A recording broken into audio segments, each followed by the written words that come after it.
Sabina Ness's story is one of a life filled with purpose, love, and quiet ambition. A life that was tragically cut short just as it was fully blossoming. At 28 years old, she had successfully carved out a path that was deeply meaningful to her, centered around nurturing young minds.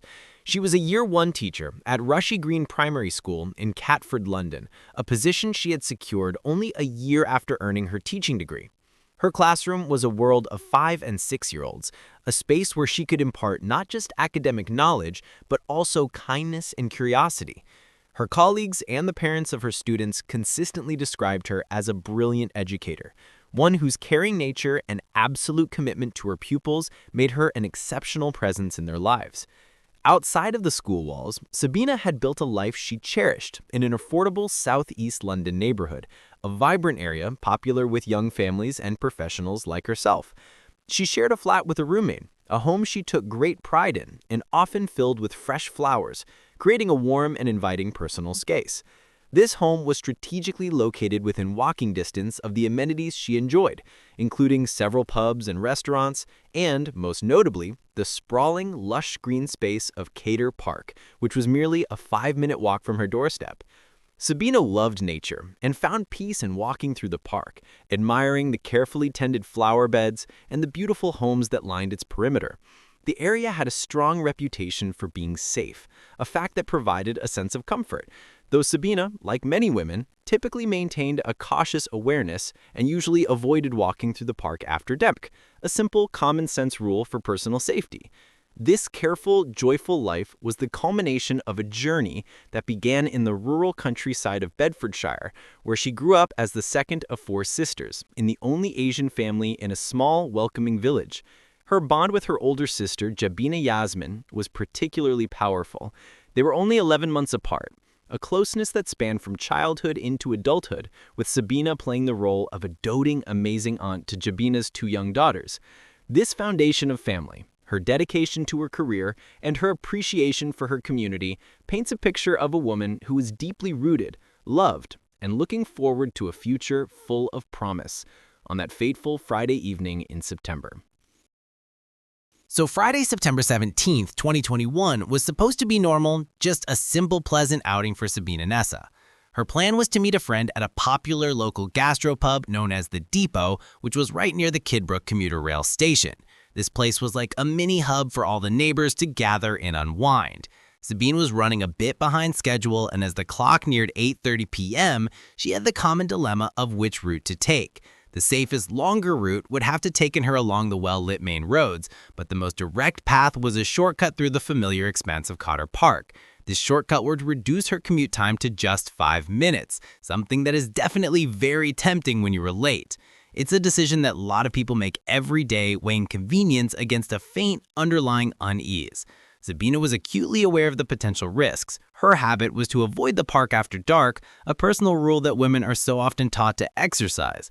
Yet on this particular night, the ordinary pressures of being late, not wanting to keep her friend waiting, and the assumption that it was still relatively early, and the familiarity of the route tipped the scales. She made the decision to venture through the park. Meanwhile, her friend was already at the depot expecting to see Sabina's friendly face. As minutes stretched into a half hour and then an hour, the friend's concern morphed into assumption. In the absence of a frantic phone call or a text message explaining her absence, the most logical conclusion was that Sabina had simply changed her plans for the evening. There was no immediate panic, no alarm bells ringing. It was just a quiet, unremarkable moment that in hindsight carries a massive weight. This series of mundane choices, the decision to take a shortcut, the assumption of changed plans, highlights the terrifying randomness of what was to come. Sabina, a woman who took care to be safe, was ultimately betrayed by a moment of ordinary haste, stepping into a darkness where a predator was already waiting, having lain in ambush for 30 minutes, turning a public space into a hunting ground. So the following evening, September 18th, brought with it the grim discovery that would shatter the illusion of safety in the community. A person was walking their dog through Cotter Park, a routine evening stroll through the familiar green space. As they moved through an area of long grass not far from the community center, but away from the main well-tracked paths, they noticed a figure lying motionless on the ground. The initial assumption, a sadly common one in urban parks, was that this was an intoxicated person who had succumbed to sleep. Driven by a sense of civic concern or simple human kindness, the dog walker approached and attempted to speak to the person, hoping to rouse them and ensure they were okay. It was in this moment of closer inspection that the horrifying truth dawned. The unresponsive state was not one of sleep or drunkenness. The person was clearly dead. The dog walker, without a mobile phone at hand, was forced to seek help, flagging down a passerby who could make the emergency call. Police units arrived swiftly at the scene, cordoning off the area as a crime scene. The body was formally identified through an ID found on the person, confirming the victim was the 28-year-old primary school teacher, Sabina Nessa. The fact that her body had lain in the park, so close to a community hub for nearly 24 hours, sent a chilling message about the false security of public spaces. It was a location frequented by dog walkers, joggers, and families. Yet the violence had occurred unseen, and her remains had gone unnoticed for a full day, hidden only by the natural camouflage of the long grass and the fact that she was not on a primary pathway. This discovery triggered the immediate launch of the Metropolitan Murder Investigation, with forensic teams descending on the park to scour for any fragment of evidence.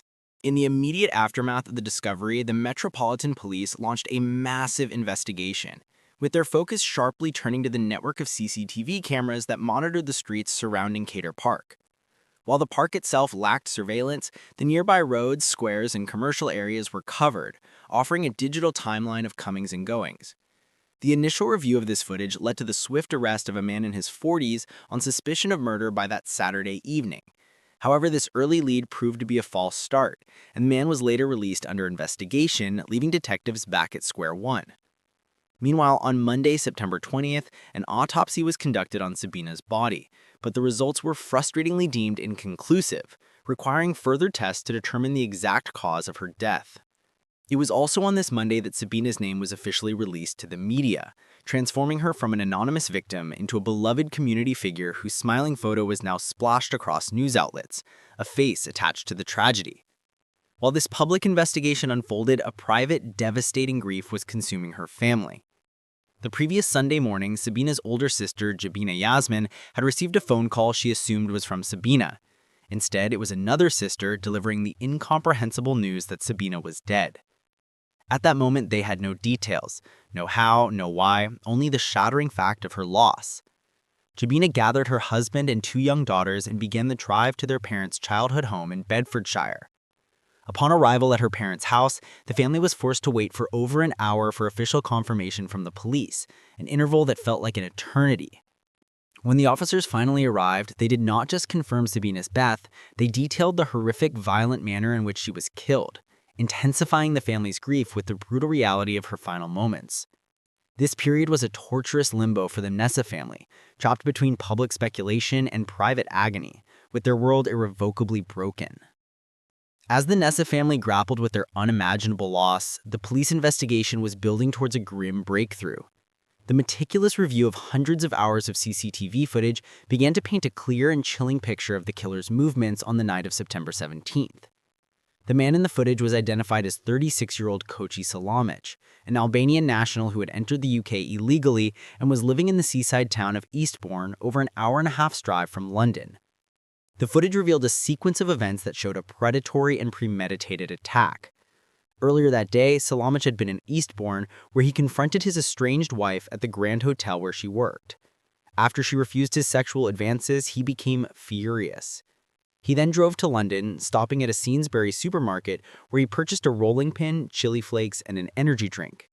However, he did not use the rolling pin. Instead, he arrived in the Kidbrooke area armed with a 2-foot-long metal traffic warning sign. He entered Cater Park at approximately 8 p.m. and spent the next 30 minutes loitering, moving between different locations, waiting. The CCTV footage then captured the moment Sabina Nessa, a complete stranger to him, walked through the park. She was described as being oblivious to his presence as he passed her, then turned and began to follow her. He then ran up behind her and launched his brutal assault. He struck her over the head 34 times with the metal traffic warning sign, the force of the blows so violent that the sign shattered into pieces. He then lifted her unconscious body and carried her away from the camera's view. Approximately 10 minutes later, Salamic returned alone to the attack site, picked up the broken pieces of the weapon, and went back to where he had left Sabina. There he proceeded to rip off her tights and use them to strangle her. He then partially covered her body with leaves before leaving the park. The pathologist's report would later state that the cause of death was either the massive blunt force trauma to her head or the asphyxiation, with either being fatal on its own. After the attack, Salamaj was seen on camera using wet wipes to clean a nearby bench before driving away from the area, stopping to dispose of the murder weapon in the River Tace in Kent, and returning to his hotel in Eastbourne by midnight. The meticulous police work centered on the CCTV footage now entered its final, critical phase. The footage of the killer's car was blurry, its registration plate unreadable, but vehicle experts were able to identify the model as a silver or beige Nissan Micra. Compounding the investigation, a key automatic number plate recognition camera on the likely route to the park was not operational that night. This forced officers to undertake a monumental task, identifying and eliminating every similar vehicle within a 2-mile radius of the crime scene. They painstakingly accounted for over 60 Nissan Micros. A major break came when the police released clear images of the suspect and his car to the public. This appeal generated 170 separate pieces of information from the community, a testament to the public's engagement and horror. One vehicle, a Nissan Micra registered to Cozy Salamaj in Eastbourne, immediately stood out. Its travel history was a glaring red flag. After being consistently local to the Eastbourne area for a full year, it had made a single, unexplained 4-hour round trip to London on the very night of the murder. This journey was corroborated by Salamaj's own mobile phone data, which placed him on the same route. At the same time, acting on this evidence, police officers forced their way into Salamaj's Eastbourne flat in the early hours of September 26th. They found him lying on his bed, described as calm and compliant. A search of the property uncovered the exact clothing he was seen wearing in the CCTV footage from Pegler Square. They also found a pair of blood-stained shoes, and subsequent DNA analysis confirmed the blood belonged to Sabina Nessa. Throughout his police interviews, Salamaj maintained a cold, silent demeanor, offering no explanation. It was only after he was formally charged with murder that he suddenly spoke, asking, "What will happen if I tell you everything?" But because he had already been charged, detectives were legally prohibited from questioning him further. He initially entered a plea of not guilty, prolonging the family's anguish. However, on April 8, 2022, at the Old Bailey, he changed his plea to guilty. He was sentenced to life in prison with a minimum term of 36 years. In a final act of cold indifference, he refused to appear in court for his sentencing, forcing Sabina's grieving family to read their powerful victim impact statements to an empty dock. He has never shown a shred of remorse or offered any reason for his actions. In the wake of Sabina's murder, a profound sense of grief and outrage swept through the community, leading to public displays of mourning and solidarity. On September 24th, just a week after her death, more than 500 people gathered for a vigil at Pegler Square in Kidbrooke Village. The atmosphere was heavy with sorrow and anger. Sabina's sister, Jabina Yasmin, addressed the crowd, her voice breaking with emotion as she paid tribute to an amazing, caring, beautiful sister who left this world far too early. This vigil was one of several held in Sabina's memory, with many more people lighting candles on their doorsteps in a silent, powerful tribute to a life stolen. The local response in Sabina's neighborhood included the distribution of over 200 personal security alarms to women, a well-intentioned gesture that nonetheless was criticized by many for placing the burden of safety on potential victims rather than addressing the root cause of male violence. The conversation, echoing the words of writer Bethan Bell, began to crystallize around a crucial point. Women are not attacked because of their root home or what they wear. If a woman is murdered by a stranger, it is because he decided to murder her. There is no other reason. In the face of unimaginable loss and a justice system that offered no explanations, Sabina's family was determined to build a legacy that truly reflected the beautiful spirit of their daughter and sister. They chose to focus not on the brutality of her death, but on the kindness and joy that defined her life. The central project to honor Sabina's memory became the creation of a dedicated memorial garden in her name. This was a profoundly fitting tribute for a woman who had such a deep love for nature and the outdoors, and for the teacher who encouraged her young students to explore and learn from the natural world. Sabina had often taken her class to the school's own edible garden, where they would plant and grow fruits and vegetables, lessons filled with wonder and discovery. The new garden, envisioned for the children of Rushy Green Primary School, is intended to be a permanent living sanctuary where they can remember her in a positive and peaceful setting. For the school staff, this is also a crucial part of the healing process. They want to ensure that the children do not develop a lasting fear of the outdoors because of what happened to their beloved teacher. They are working to reclaim the narrative, to help the students see nature as a place of growth, beauty, and fun, just as Sabina always had. The garden will stand as a powerful symbol of her enduring influence, a place where life continues to bloom. It represents a conscious choice to fight darkness with light and to answer senseless violence with purposeful love. While the criminal case concluded with a life sentence for Sabina Samley, the true conclusion lies in preserving her spirit. They channeled their grief into action, ensuring that Sabina is remembered not as a victim, but as a brilliant educator, a devoted aunt, a loving sister, and a caring friend. The garden is more than just a plot of land.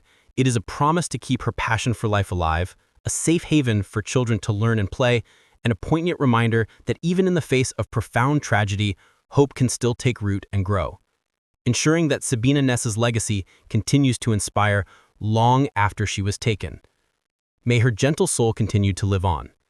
If this story touched you in any way, do well to drop a like. It lets us know our work is being appreciated. Also, if you enjoy contents like this, do not forget to subscribe. Thank you for watching. I will be seeing you on our next upload.